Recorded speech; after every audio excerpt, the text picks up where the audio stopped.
哎，你走开呀！你妈都不同意，走开，走开。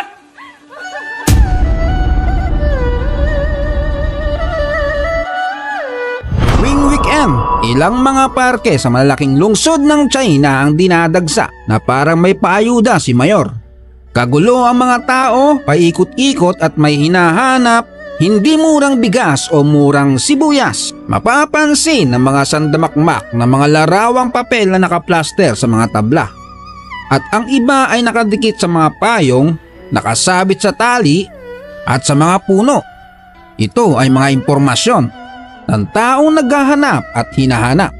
Ang mga taong ito ay nasa isang misyon upang mahanap ang kanilang prinsipe at prinsesa. O di naman ay isang palaka ang kanilang makukuha kung mabubudol sila ng maling impormasyon. Ang tagpuang ito ay binansagang marriage market. Mahigit sa 70% na naghahanap ay mga babae. Karamihan ay napag-iwanan na dahil sa kanilang kaartehan at katsosihan. Ang iba naman ay masyadong nag-focus sa kanilang karir at nung naging maganda na ang kanilang buhay ay doon nilang naisipang humanap pa ng partner sa buhay. Ngunit parang medyo huli na dahil karamihan sa mga Chinese, mapababae man o lalaki, ay pas sa lagpas sa edad 30. Nandito rin ang kanilang mga pakialamerong magulang para sila na mismo ang maghanap ng kanilang magiging manugang. Sa bilyong populasyon ng China, abay problema pa sa kanila ang makahanap ng kapareha. Sa mabilisang marriage market na ito, ang mga may dating at may hitsura ay kinakawayan at ang mga walay, bano at mukhang ewan ay kinakantsawan. Sila ay nasa isang misyon upang i-unlock ang tagumpay ng paghahanap ng asawa. Bawat naghahanap ay may bitbit, hindi bulaklak at tsokolate kundi checklist na parang mag-go-grocery lang. Ang checklist na ito ay pamantayan nila sa hinahanap nila na mahirap hanapin sa isang tao. O ayan, basahin nyo. Ang iba akala mo naghahanap ng basketball player at kailangan pa ay matangkad. Naniniguro silang hindi bansot ang kanilang magiging anak. Karamihan pa sa babae ay naghahanap ng may hitsura, may magandang trabaho, edukasyon at meron na dapat sariling bahay o may ari-arian. Pero kung titingnan mo yung naghahanap, sarap dakdakan ng harap-harapan, hawig ni Yao Ming. Gaya ng kwento ng isang senior executive sa isang kumpanya na si Wenji, 35 years old. Ang kanyang high standard ang dahilan kaya hirap siyang makahanap ng kapareha. Ngayon lang niya naramdaman ang tunay na bigat ng pangungulila kaya sa tuwing may libreng oras siya ay nagbabakasakali siya sa iba't ibang matchmaking event sa Shanghai, ngunit uuwi pa rin siyang bigo.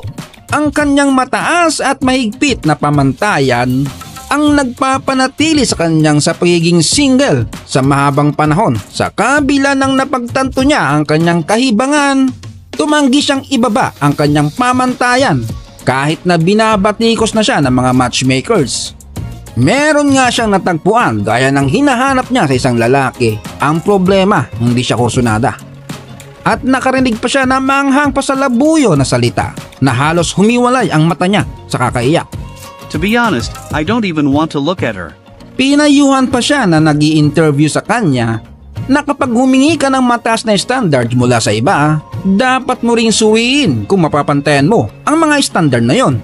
Sa China, maraming babaeng single na nagkakaedad na gaya ni Wenji.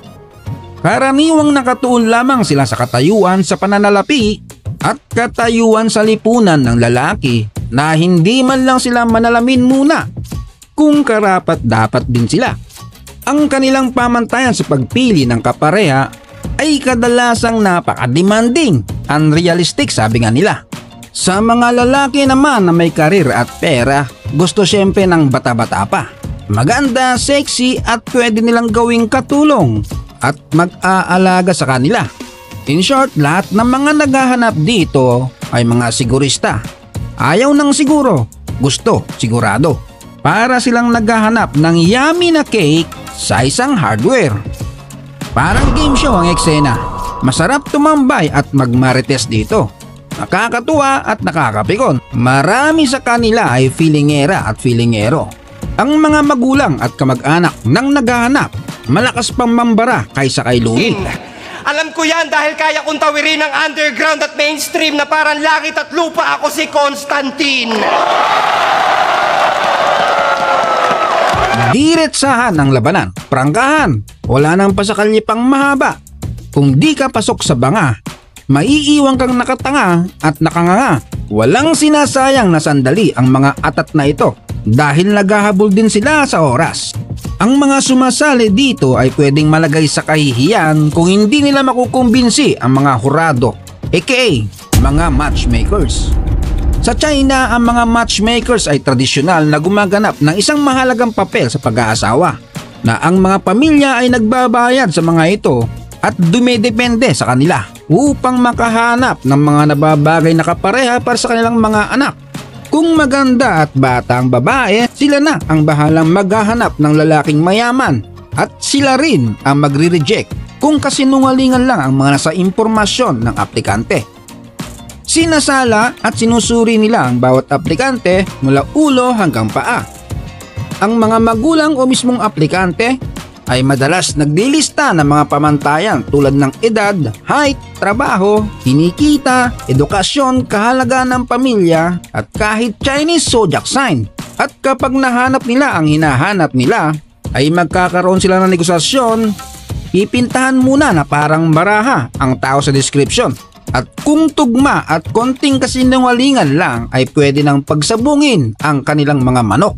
Minsan dinedesisyonan na ng mga pakialamerong mga magulang kahit hindi pa nagkaharap ang dalawang aplikante. Wala nang ligawan, kasalan na agad. Kaya naman madalas isang buwan lang na pagsasama ay nauuwi sa hiwalayan na madalas na umaayaw ay mga babae. Minsan kahit sa araw ng kasal sa dami ng pakialamero at additional na demand ng panig ng babae ay napipiko ng kabilang panig. Kaya walk out na lang, walang mangyayaring kasalan. Gaya ng eksenang ito na pinagpipili ang ikakasal na lalaki na magbayad ng 600,000 yuan. Katumbas yan ng kalahating milyong piso. O di kaya ay dapat niyang inumin ang tubig na pinagugasan ng paa kung wala siyang ganung halaga. Para patunayan sa mga pamilya ng babae na tapat at nararapat siya sa kanilang pamilya. Ang unang organisadong marriage market ay nagsimula noong 2004 sa Longtan Park, Beijing. Dahil sa maritesan ng mga magulang na madalas pumunta sa parke para mag-exercise sa umaga, na marami pala sa kanila ang may mga anak na walang asawa na napag-iwanan na. Kaya naman naisipan nilang sila na mismo ang gumalaw para maihanap na mapapangasawa ang kanilang mga anak na napag-iiwanan na dahil sa masyadong tutok sa kanilang karir. Nagsimula silang magdaos ng mga kaganapan sa paggawa ng matchmaking kung saan sila ay nagpapakita ng impormasyon tungkol sa kanilang mga anak at naghahanap ng mga potensyal na babagay sa kanilang anak. Simula noon ang mga parke sa mga pangunahing lungsod ng Hangzhou, Shanghai, Shenzhen, Tianjin at Wuhan ay naging unofficial matchmaking venues. Ang tagumpay ng tradisyon na ito na ginagawa sa market ay hindi malinaw ngunit ang pagpapalitan ng impormasyon, mga pag-uusap ng mga dumadalo ay nagpapahiwatig na mga marriage market ay isang epektibong plataporma para sa mga pagpapakilala at paghahanap. Sa isang lipunang nagbabalanse sa tradisyon at pagbabago, ang mga marriage market sa China ay lumikha ng isang puwang kung saan ang mga potensyal na relasyon ay maaring mamulaklak kahit na magulang sa magulang lamang. Sundan mo ako sa mga susunod pang mga content sa pamamagitan ng pag-like at pag-subscribe. Salamat sa iyong oras at panonood. Hanggang sa muli. 这糟糕。